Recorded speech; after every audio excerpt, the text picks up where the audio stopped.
Well, hey friends, we're here again with Tim and Sara Marlin, and they are going to share their story, like their shirts say, I have a story. Everybody has a story. Vanna Whited it. I did. Okay, like a little Vanna White. Everybody has a story, and we're going to hear a little bit about their story. Tim and Sara are kind of new to our church, last couple months. Yeah. As members, we've been coming for a year, almost two now. Yeah, and they came through Growth Track, and so welcome, Tim, Sara. Thank you. Thank you. Yeah. It's good to be here. Tell us a little bit about your story. How did you get to Loudoun County? How did you get to PBC? Walk us through it.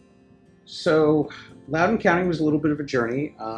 Sara and I have been married 10 years now, but we originally were both born and raised in the New York area, and we lived in New York after getting married. And I will preface this by saying Sara's the smart one. And she's had quite a bit of success in corporate jobs over the years, but I think was a little burned out. Yeah. And sort of God working in amazing ways. She was looking to kind of get out of that grind and got an opportunity with Prison Fellowship and to join their senior leadership team and came down here. And so we moved into Reston. That was the kind of step down from New York City. Like we couldn't go right into suburban life, but we found ourselves coming out here every weekend. Yeah. We love Loudoun County, and we love the people, and we love everything that's going on out here. And then as we finally decided to get a home and settle down a little bit more, and as we were thinking about adoption and other things, like this felt like home. So we moved out here. Well, it's such a family community out here, and your story is similar to a lot of people that come to the area here. So then how did you find your way to PBC? So we looked at a number of churches in the area, had been recommended to us. This was the very first church we went to. Oh, wow. And then we proceeded to visit about 10 others. And we always said we're going to go to each one twice. And then COVID hit.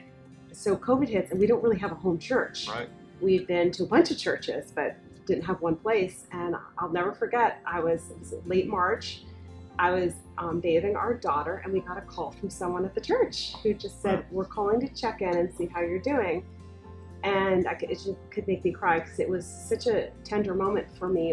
It was such a stressful time for everybody, uncertainty of COVID and everything. And that someone from this church that we'd visited twice called to check in on us.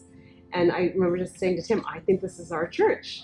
And we started listening online for the next year. Now, in New York City, we had been a member, very active in Redeemer Presbyterian Church, which is this very large, wonderful church by Tim Keller, who's an author. And so we were really looking for preaching that was going to challenge and inspire us each week.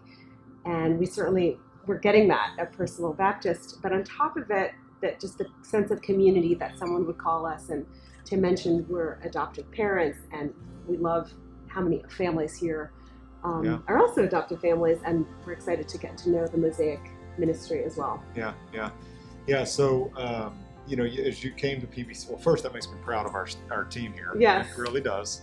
They did an amazing job. I mean, we were joking about it last night as we were talking about this conversation. Like, it was a time when we were still washing our mail and leaving stuff outside and going to the grocery store once a week. And just the fact that you guys reached out and were checking on us while sort of in certain ways so much of things were falling apart and people were not handling things well. Yeah. It was amazing, and it really just opened that door back up. You guys presented a church experience during the beginning of COVID. Yeah. It was amazing. Let's do that. So what are you doing now? Where's God taking you?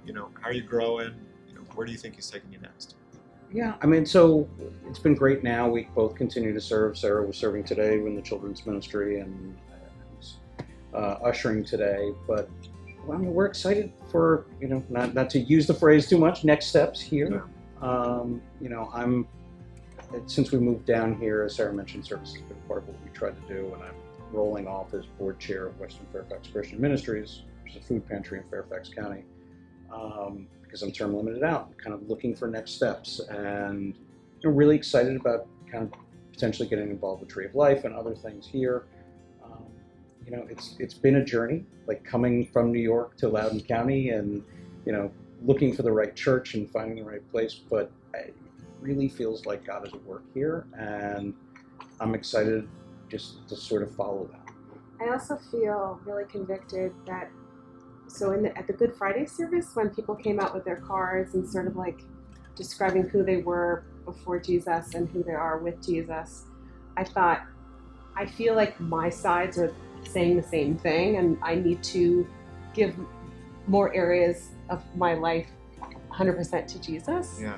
And so I've been sort of convicted. I don't know what that looks like, but just really pursuing my faith and being steeped in God's word and thinking like, how can I bear more fruit in my daily life?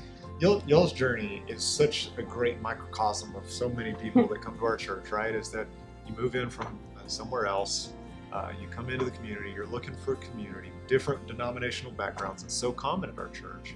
I don't really know why, but it is. And then a journey of taking next steps throughout it. So you're covering growth track and that kind of next steps mentality and heart and that kind of thing. Thank you for sharing your story. I think it connects with a lot of people. Thank you all for taking the time today. Thank you for having us. Thanks for having us. It's our pleasure. And for everybody who's watching, you've got a story too, just like Tim and Sarah. And if you'd like to share your story, you can go to our website, urbap.org/connect, and it says, I have a story. Click it, share it with us, and we'd love to hear what God's done in your life.